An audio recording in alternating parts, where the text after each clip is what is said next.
पत्नी जो होती है अपनी बॉयफ्रेंड के साथ मिलकर, अपनी प्रेमी के साथ मिलकर अपने पति को मारने के लिए कुछ गुंडों को सुपारी देती है और अपने प्रेमी से दिलवाती है। उसका प्रेमी जो होता है वो 3 लाख रुपया लेकर उस कुछ गुंडों को सुपारी देता है अपनी प्रेमिका को प्रेमिका को पति को मारने के लिए। गुंडे तो सुपारी ले लेते हैं, सुपारी लेने के बाद उसके ऊपर जानलेवा हमला भी करते हैं। जानलेवा हमले में जो होता है कि वो घायल हो जाता है और उसकी थोड़ी बहुत चोटें लगती है, जिससे वो उसको हॉस्पिटल में इलाज के लिए एडमिट किया जाता है। और वहाँ इलाज करीब उसका 2 या 4 दिन तक इलाज चलता है और इलाज चलने के बाद उसका जो पति होता है वो हॉस्पिटल वालों ने उसे डिस्चार्ज कर देता है। डिस्चार्ज करने के बाद जब वो घर आता है तो घर आने के बाद 4 या 5 दिन के बाद उसकी मौतें हो जाती है।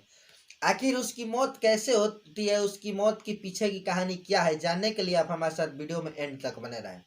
तो नमस्कार, आप देख रहे हैं क्राइम सच तक। अगर आप हमारे इस वीडियो को फेसबुक पर देख रहे हैं तो पेज को फॉलो कर लीजिएगा और यूट्यूब पर देख रहे हैं चैनल को सब्सक्राइब कर लीजिएगा। आज की जो मैं सच्ची घटना आप लोगों को सुनाने जा रहा हूँ है कानपुर की वहीं पे रहने वाला एक छोटा सा फैमिली होता है। उस फैमिली में मात्र 3 लोग रहा करते थे, एक माता और एक पिता और एक लड़की। और वो लड़की थी जिसका नाम सपना था। सपना पढ़ने लिखने में काफ़ी अच्छी थी और काफ़ी वो ज़्यादा नॉलेजगर थी और काफ़ी एजुकेटेड थी, क्योंकि वो बीए की पढ़ाई किया करती थी। कॉलेज में पढ़ने वाले उसी के कॉलेज में एक लड़के से उसकी दोस्ती हो जाती है, जिस लड़के का नाम राजू है और वही कृष्णा नगर का रहने वाला है, कानपुर का। उस लड़के से उसका दोस्ती हो जाता है और दोस्ती कब प्यार में तब्दील हो जाता है वो दोनों को पता नहीं चलता। दोनों नंबर लेन देन कर लेते हैं और नंबर लेने देने के बाद दोनों जो होते हैं, जब भी उनको टाइम मिलता तो वो लोग आपस में बातें चीतें किया करते थे और काफ़ी देर तक बातें किया करते थे। और जब उन लोगों को टाइम भी मिलता था तब वो एक दूसरे के साथ रिलेशनशिप में रहते थे और एक दूसरे के साथ संबंध बनाते थे। जब वो लोग कॉलेज से अलग अलग हो जाते हैं, अपने अपने घर चले जाते हैं, तो घर पे जब बात विचार करते हैं तो बात करते हुए सपना की जो माँ है वो काफ़ी सुन लेती है। जब सपना की माँ इस बातों को सुन लेती है तो वो सपना को डांटती है और डराती है और उससे मारने की कोशिश करती है कि तुम ये सब कामें मत करो, तुमको पढ़ लिख कर अपना करियर बनाना है, तुम्हें पढ़ लिख कर कोई अच्छी सी जॉब करना है, तुम लोग ये सब लव या स्टोरी में तुम लोग काहे पड़ी हुई है। ये सारी बातों को जब उसका माँ डांटती है और उसके ऊपर ताड़ती है तो गुस्सा हो जाती है और गुस्सा होकर माँ को कहासुनी करने लगती है। तब उसकी माँ जो होती है क्या करती है कि सपना के पिताजी से बोलती है कि हाँ जी, लड़की जो है हमारी जहाँ तहाँ बातें विचार कर रही है, क्यों नहीं एक अच्छा सा लड़का देकर इसकी शादी कर दिया जाए। तो सपना के जो पिताजी होते हैं वही पास के ही इलाकों में, जो कि कानपुर के पास के इलाका कल्याणपुर है, वहीं पे जाते हैं और वहीं पे जाने के बाद उसको एक ऋषभ नाम का आदमी से उसकी शादी की जो डेट होती है उसे फिक्स कर दिया जाता है। जब ऋषभ से सपना की शादी हो जाती है तो ऋषभ शादी करके उसे अपने घर लाता है। तो घर लाने के बाद बहुत ही अच्छा से उसका देखभाल करता है। और ऋषभ के फैमिली में ज़्यादा लोग नहीं थे, एक ऋषभ था और एक उसका पिता थे, बस 2 ही आदमी था। जो ऋषभ का माता थी वो काफ़ी कुछ दिन पहले डेथ हो चुकी थी। जब सपना इसके घर में आती है ऋषभ के, तो ऋषभ के घर में आने के बाद जब ऋषभ घर में नहीं रहता था, ऋषभ जो था कि प्रॉपर्टी डीलर का काम किया करता था और वो लोग के पास प्रॉपर्टी भी बहुत ज़्यादा था।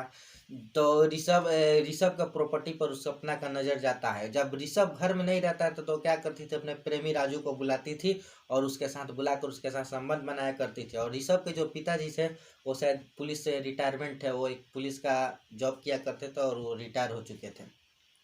जब दोनों बाप बेटा घर में नहीं रहते थे तो वो क्या करती थी, उसकी बहू जो होती थी उस अपने बॉयफ्रेंड को बुलाती थी और संबंध बनाती थी। जब संबंध बनाते समय एक दिन अचानक वहाँ का बस्ती वालों ने, एक मेडिकल वालों ने उसको संबंध बनाते हुए देख लेता है और कुछ उसकी अश्लील वीडियो बना लेता है छुप के।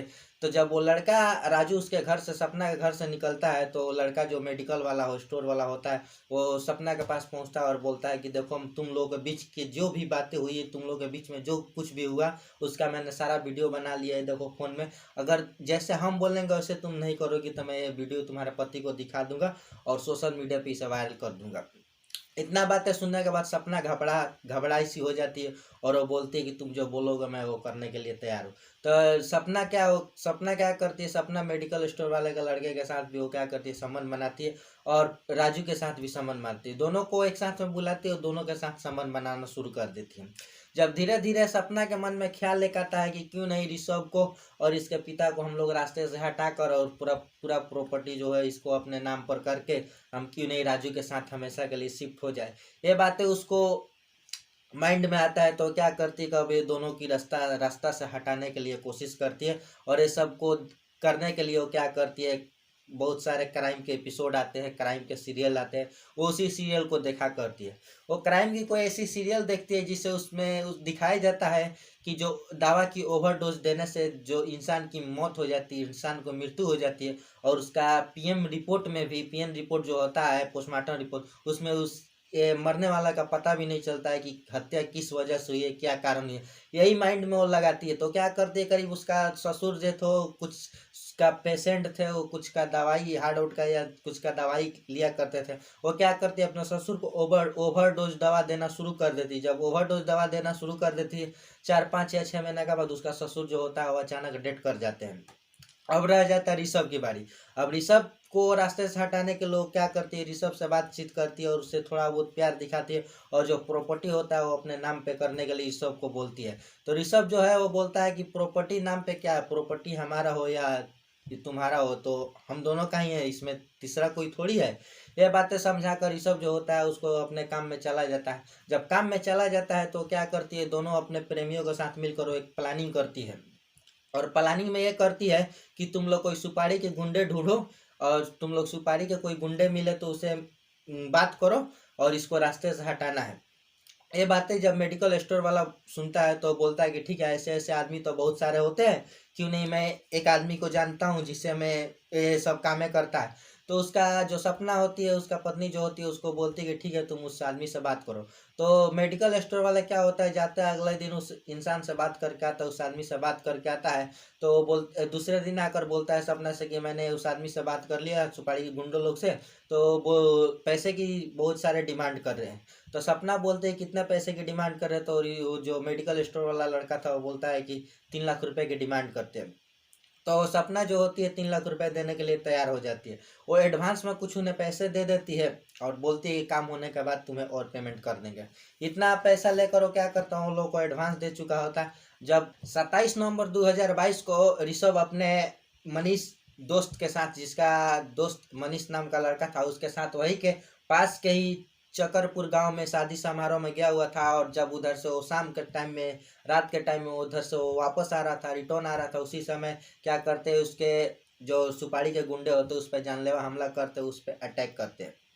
अटैक करने के बाद जो ऋषभ होता है काफ़ी घायल हो जाता है, और उसका जो चोट उठे, जो काफ़ी ज़्यादा गहरी चोट लग जाती है, जिसके कारण उसका जो मनीष था वो वहाँ पे वो हेल्प करता है और उसे उठाकर वहाँ हॉस्पिटल, पास के हॉस्पिटल में उसे एडमिट कराता है। जब एडमिट कराता है और इसका खबर उसका बीवी को, सपना को देता है, तो सपना जो होती है वहाँ पे दौड़े भागे जाती है और बोलती है कि आपके ऐसा कैसे हो गया, आप किसके साथ झगड़ा किए, ऐसा सारी चीज़ों को वहाँ पे पूछने लगती है, बोलते लगती है। हालांकि वहाँ का डॉक्टरों ने उसे मना कर देते कि अभी इसका जो हालत है काफ़ी नाजुक है, इसे आप बातें विचार नहीं कर सकती है, जब डिस्चार्ज होएगा तब इसका आप बात कर सकती है। उसके बाद वो लोग 3 या 4 दिन के बाद उसका डिस्चार्ज कर देते हैं। जब डिस्चार्ज कर देते हैं तो सपना जो होती है ऋषभ को लेकर अपने घर पहुँच जाती है। और घर पहुँचने के बाद उसका जो वाला जो लड़का था जिसका नाम सीटू था, उसको फ़ोन करके बोलती है कि अब तुम मेडिकल स्टोर चलाते हो, तुम मुझे ये सारी दवाइयाँ ला के दो जो कि इनको देना है। और वो जो मेडिकल स्टोर लड़का होता है वो दवा ला के उनको वो सपना को दे देता है, और दवा सपना जो होती है उसको ओवरडोज अपने पति को देने लगती है। जब ओवरडोज देने लगती है दवा, तो उसका जो हालत होता है काफ़ी नाजुक हो जाता है, और फिर वहीं के उसके एक बड़े हॉस्पिटल में उसको भर्ती कराया जाता है, जहाँ पर उसकी डेथ हो जाती है। ये सारे चीज़ों और बातों को सुनने के बाद वहाँ की जो पुलिस होती है इस सारी चीज़ों पर छानबीन करना शुरू करती है। तो पुलिस का जो शक था वो कहीं ना कहीं उसके बीवी सपना पे जाता था। जब सपना से इसके बारे में पूछताछ किया जाता है तो सपना कुछ बताने और जानकारी देने के लिए वो तैयार नहीं होती है। फिर जो सपना का जो मोबाइल होता है, जो कॉल डिटेल्स होता है, जब उसको पुलिस निकालती है, उसका चेक करती है, तो सारा राज खुल जाता है। जब सारा राज खुल जाता है तो उसके बाद जो पुलिस होती है सपना को, और सपना का जो बॉयफ्रेंड था राजू पहले वाला, और जो मेडिकल स्टोर वाला सीडू था, तीनों को अरेस्ट कर लेती है। अरेस्ट करने के बाद उसके जेल के सलाखों के पीछे भेज देती है आगे कार्रवाई के लिए। तो दोस्तों, ऐसे ऐसे पत्नियों के बारे में, ऐसे ऐसे महिलाओं के बारे में आप लोगों का क्या कहना है? आप लोग इसके बारे में क्या कहना चाहें, कमेंट करके जरूर बताइएगा। तो दोस्तों, हमारा वीडियो बनाने का मकसद किसी को हैरान और परेशान करना नहीं है, ना ही कि किसी को भावनाओं को ठेस पहुंचाना है। हमारा वीडियो बनाने का मकसद ये होता है कि बस ऐसे ऐसे लोगों से आप लोग सतर्क रहे, ऐसे ऐसे पत्नियों से आप लोग सावधान रहें। क्या पता आपके फैमिली में, बताइए, ऋषभ के फैमिली में 2 लोग ही रहा करते थे, एक ऋषभ था और एक ऋषभ के पिता थे। और ये सपना शादी करके गई, और शादी करने के बाद कुछ दिन में ही ये सब कारनामे करने लगी है, कहाँ तक वो अच्छा था। अगर उसको अपने प्रेमी के साथ ही खुश रहती थी तो अपने माँ बाप को बोल सकती थी कि हमें वहाँ पे शादी नहीं करना, मैं अपने प्रेमी के साथ रहना चाहती हूँ, मैं अपने प्रेमी जिससे कॉलेज से ही प्यार करती हूँ, जिससे कॉलेज से ही जानती हूँ, उसी के साथ रहना चाहती है। दोस्तों ये सब के बारे में आप लोग का क्या दोस्तों ये लोग के बारे में आप लोग का क्या विचार है, क्या कमेंट है करके जरूर बताइएगा। तो बस दोस्तों चलते हैं, मिलते हैं एक नए एपिसोड के साथ में, तब के लिए जय हिंद जय भारत। अगर वीडियो हमारी थोड़ी सी भी अच्छी लगी तो लाइक कर दीजिएगा और एक प्यारा सा कमेंट करके बताइएगा।